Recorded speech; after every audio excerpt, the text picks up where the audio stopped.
ഷാർജയിലെ അതുല്യയുടെ മരണം കൊലപാതകമെന്ന് ആവർത്തിച്ച കുടുംബം. മരണ ദിവസവും ഭർത്താവ് സതീഷ് അതുല്യയെ മർദ്ദിച്ചെന്ന് സഹോദരി ആരോപിച്ചു.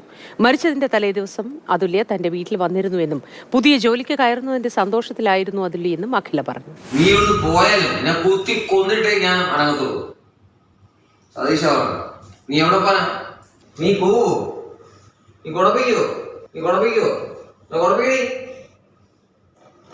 കുത്തി കൊന്നിട്ട് ഞാൻ ജയിലിൽ പോകും. അതുല്യയെ ഭർത്താവ് സതീഷ് മർദ്ദിക്കുന്ന കൂടുതൽ ദൃശ്യങ്ങൾ പുറത്തുവന്നതിന് പിന്നാലെയാണ് സഹോദരി അഖില കൂടുതൽ വെളിപ്പെടുത്തലുമായി രംഗത്തെത്തിയത്. പോസ്റ്റ്മോർട്ടം റിപ്പോർട്ടിനകത്തും 24 മണിക്കൂറിനുള്ളിലുള്ള പാടുകളുണ്ട്. 2 ആഴ്ചയ്ക്കുള്ളിലുള്ള 46 ഇഞ്ചുറീസ് ചേച്ചിയുടെ ബോഡിയിലുണ്ട്. അപ്പോൾ ഒരു സ്ത്രീയെ ഇത്രയും ഉപദ്രവിക്കുക എന്ന് പറയുമ്പം എത്രമാത്രം എൻ്റെ ചേച്ചി സഹിച്ചിട്ടുണ്ടാവും.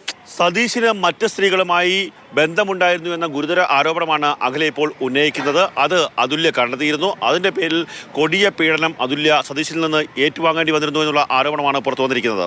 എപ്പോഴും ഇറിറ്റേറ്റ് ചെയ്തുകൊണ്ട് ഇങ്ങനെ ഇരിക്കും. പിന്നെ പല പെണ്ണ് വിഷയങ്ങൾ അത് എൻ്റെ ചേച്ചി പലതും കൈയോടെ പൊക്കിയതാണ്.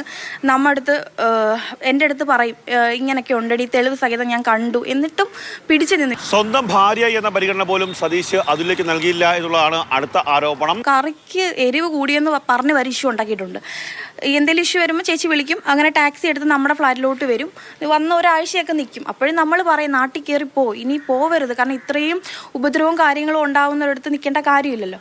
കൃത്യമായ വീഡിയോ രേഖകളടക്കം ഇപ്പോൾ ക്രൈംബ്രാഞ്ചിന്റെ കൈവശമുണ്ട്. ആ വീഡിയോ രേഖകൾ കൂടി പരിശോധിച്ച് നിഷ്പക്ഷമായ ഒരു അന്വേഷണം നടത്തണം എന്നുള്ളതാണ് കുടുംബത്തിന്റെ ആവശ്യം. അതിലൂടെ അതുല്യക്ക് നീതി ലഭ്യമാക്കണമെന്നും കുടുംബം ആവശ്യപ്പെടുന്നു. ക്യാമറമാൻ ഷാനാസ് ഫരീദിനൊപ്പം കണ്ണൻ നായർ, മാതൃഭൂമി ന്യൂസ്, കൊല്ലം.